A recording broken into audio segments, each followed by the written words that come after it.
Il est maintenant temps d'ajouter les données de suivi des partenaires.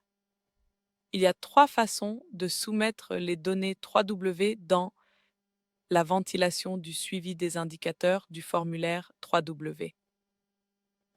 Et dans cette vidéo, je vais commencer par la première méthode.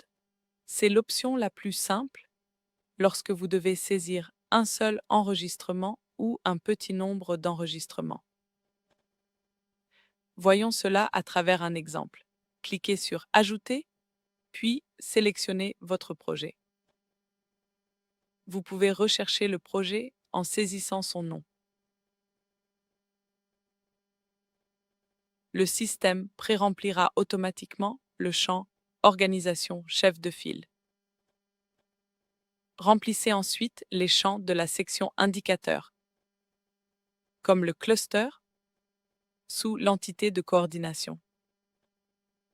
Cela n'inclura que le cluster qui a été sélectionné par le chef de projet, l'entité du cadre logique telle que l'activité et l'indicateur. Dans de nombreux cas, vous pouvez sélectionner l'indicateur directement et les champs associés seront alors pré-remplis automatiquement. Après cela, saisissez le partenaire de mise en œuvre. Dans ce cas, nous nous attendons à ce que, normalement, la personne qui sélectionne ce champ soit celle qui remplit ce formulaire. Et bien sûr, les chefs de projet peuvent souvent aider les partenaires de mise en œuvre à remplir également ce formulaire en leur nom.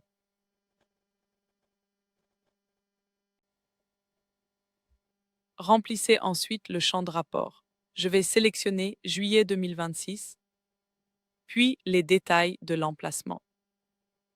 Dans cet exemple, la déclaration se fait au niveau Admin 2. Je vais donc sélectionner le niveau Admin 1, puis Admin 2. Mais dans d'autres contextes, il se peut que la déclaration soit obligatoire au niveau Admin 3 ou même Admin 4, ou il pourrait s'agir d'un autre niveau administratif.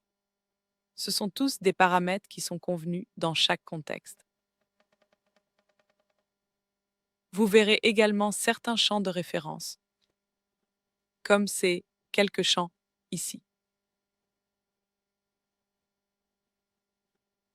Ces champs sont ajoutés ou calculés ailleurs et sont affichés ici pour donner un contexte utile et rendre les informations associées plus faciles à comprendre.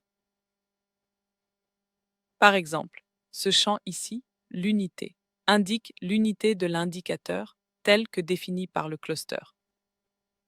Ensuite, vous verrez qu'ici, vous devez ajouter les mesures, les progrès que votre organisation a réalisés dans le cadre de ce projet. Comme vous le voyez, il existe 2 types de mesures, périodiques et cumulatives. La valeur de mesure périodique qui sera ajoutée ici devrait inclure les progrès réalisés pour couvrir uniquement la période de rapport sélectionnée, comme dans notre cas, juillet 2026.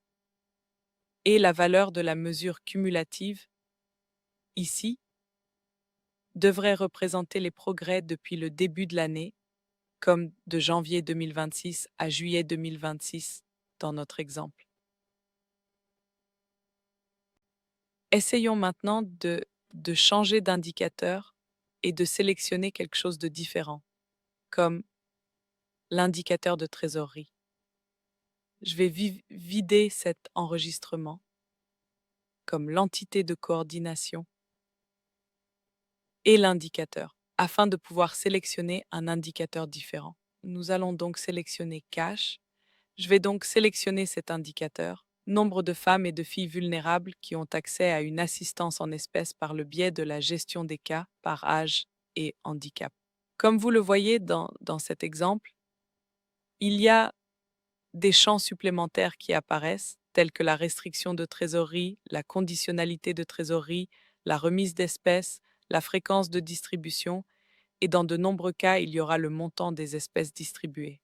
Il est très important de savoir que cette méthode, comme vous le voyez, montre les interactions entre les différentes parties des enregistrements rapportés.